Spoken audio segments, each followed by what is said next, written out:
Good morning, all students.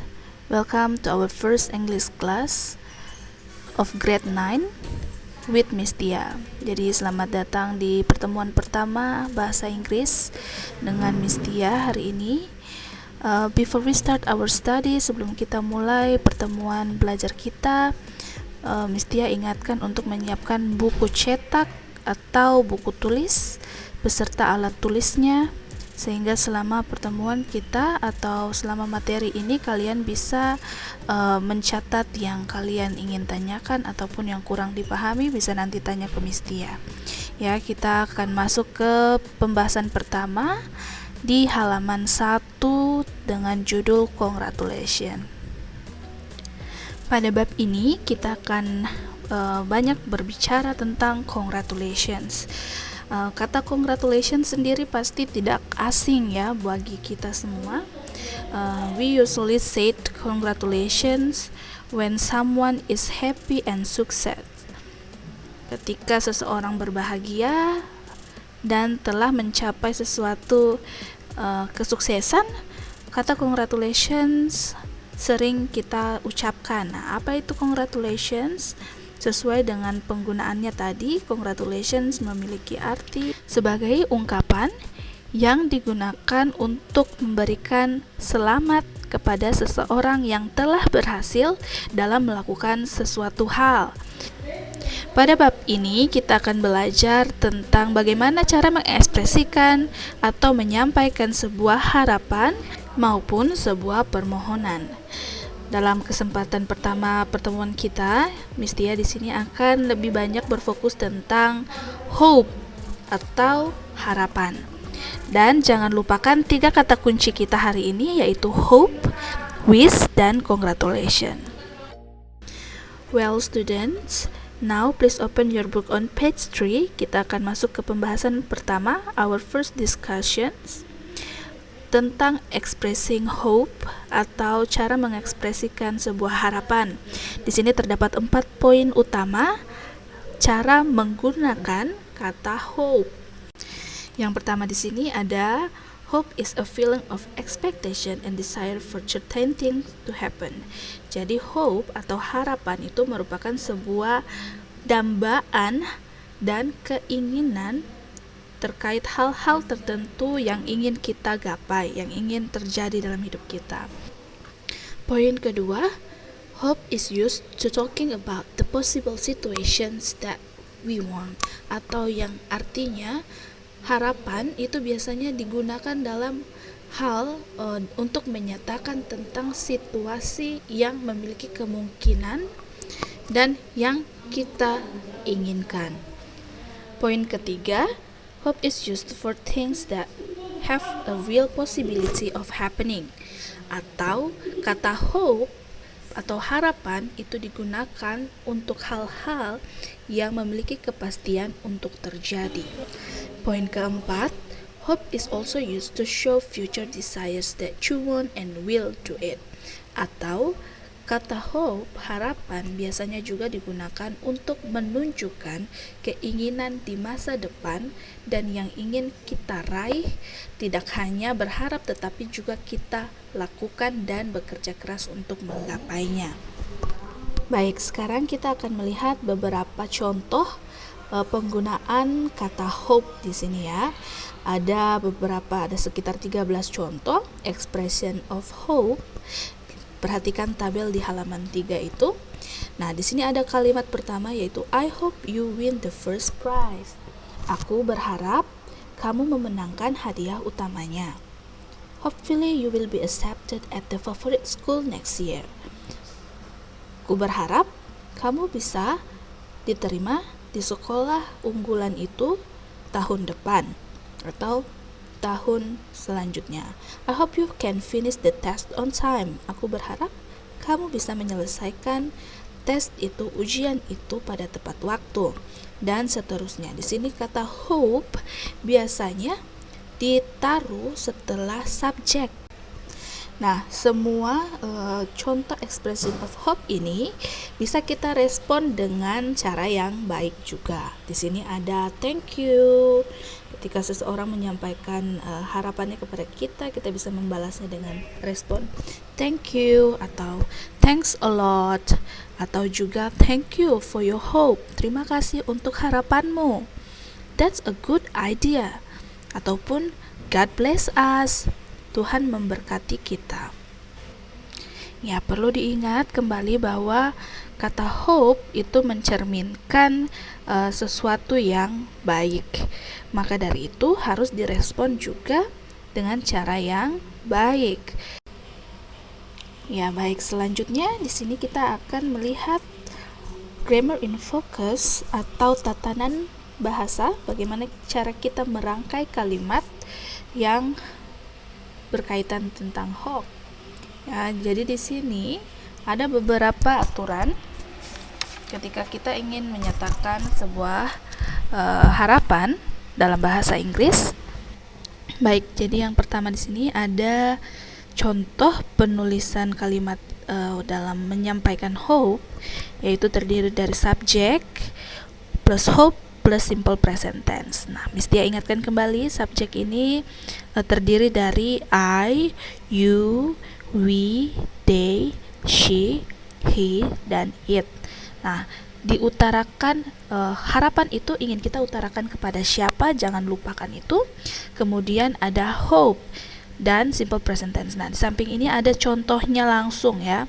Subjeknya siapa? Yaitu I. Nah, I plus hope. I hope you have a great day. Saya berharap kamu memiliki hari yang indah. Nah, selanjutnya aturan nomor 2 di sini ada subject plus hope plus present continuous tense. Contohnya di samping ini ada I hope you are not going to the supermarket without me. Atau juga contoh lainnya adalah subject plus hope plus simple future tense. Nah, apa itu simple future tense? Simple future tense adalah kalimat tenses yang menunjukkan kejadian yang belum terjadi ataupun yang akan terjadi di masa depan. Makanya penggunaannya itu lebih banyak kata will atau going to. Ya, contohnya di sini kita bisa lihat I hope Fanny will come to school tomorrow. Ada kata will di situ. Kita perhatikan selanjutnya ada contoh lain di sini, yaitu subject plus hope plus can. Arti can apa?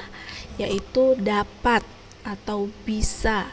Ya, kita lihat contohnya di sini adalah I hope Mrs. Nina can join us at Rina's birthday party tonight.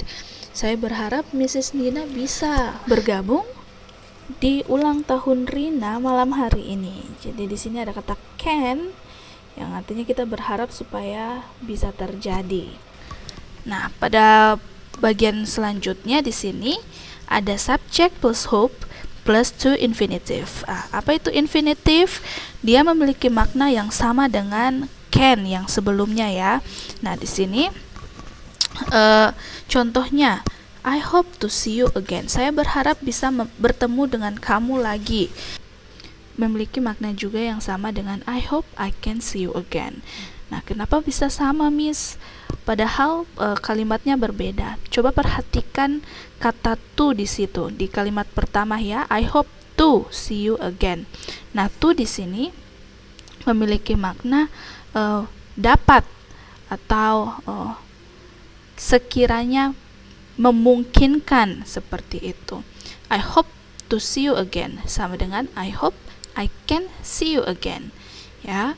Nah, sekarang kita akan masuk ke bagian selanjutnya, ini poin terakhir, yaitu subject plus hope plus simple past tense. Nah, pasti banyak yang sudah tahu ya simple past tense dari kata past yang artinya kejadian yang lampau. Atau secara sederhana, simple past tense merupakan contoh kalimat tenses yang menyatakan kejadian yang pernah terjadi di masa lampau. Contoh misalnya yang terjadi kemarin atau tadi pagi. ataupun tahun lalu dan seterusnya. Nah, jangan lupakan bahwa kalau ketika kita membahas tentang past tense, maka yang digunakan adalah verb to.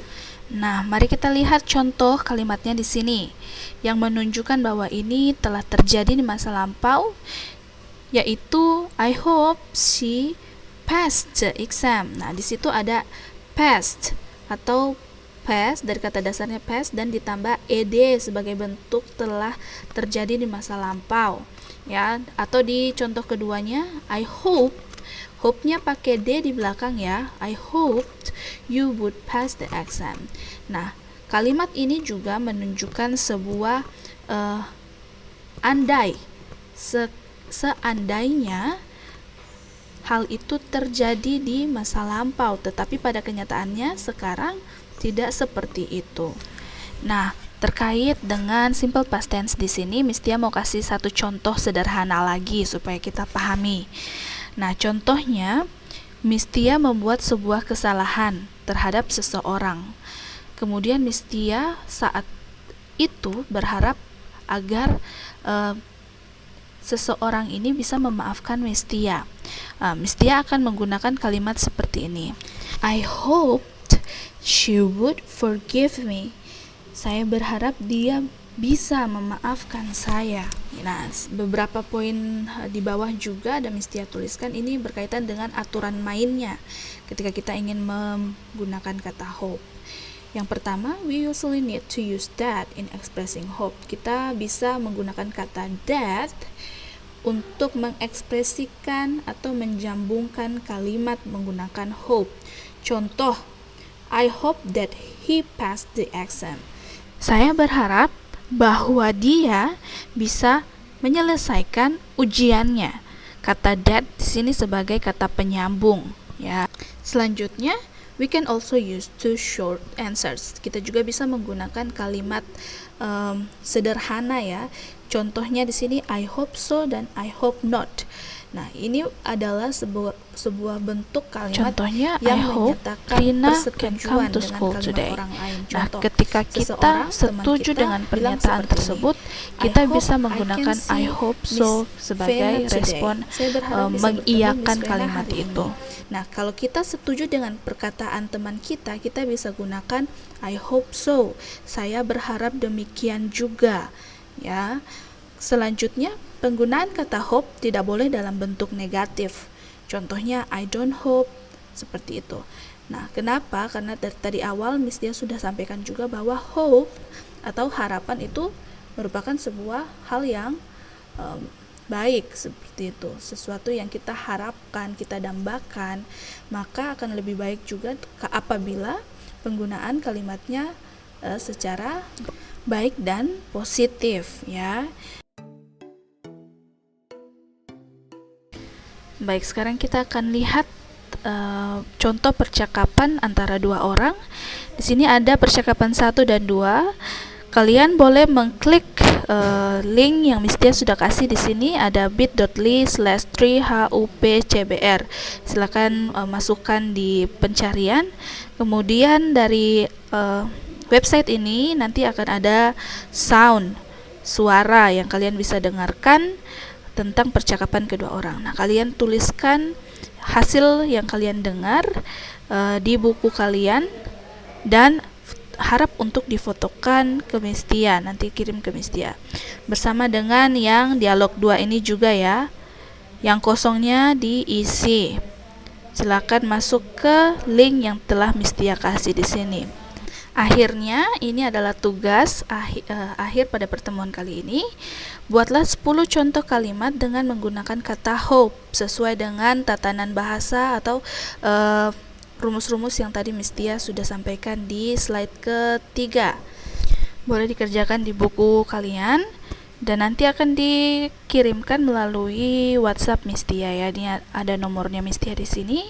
Silakan langsung dikirimkan dan harap menyertakan tanggal dan nama lengkap. Dikumpulkan terakhir di hari Jumat tanggal 24 Juli 2020 sebelum jam 4 sore. At least thank you for your attention.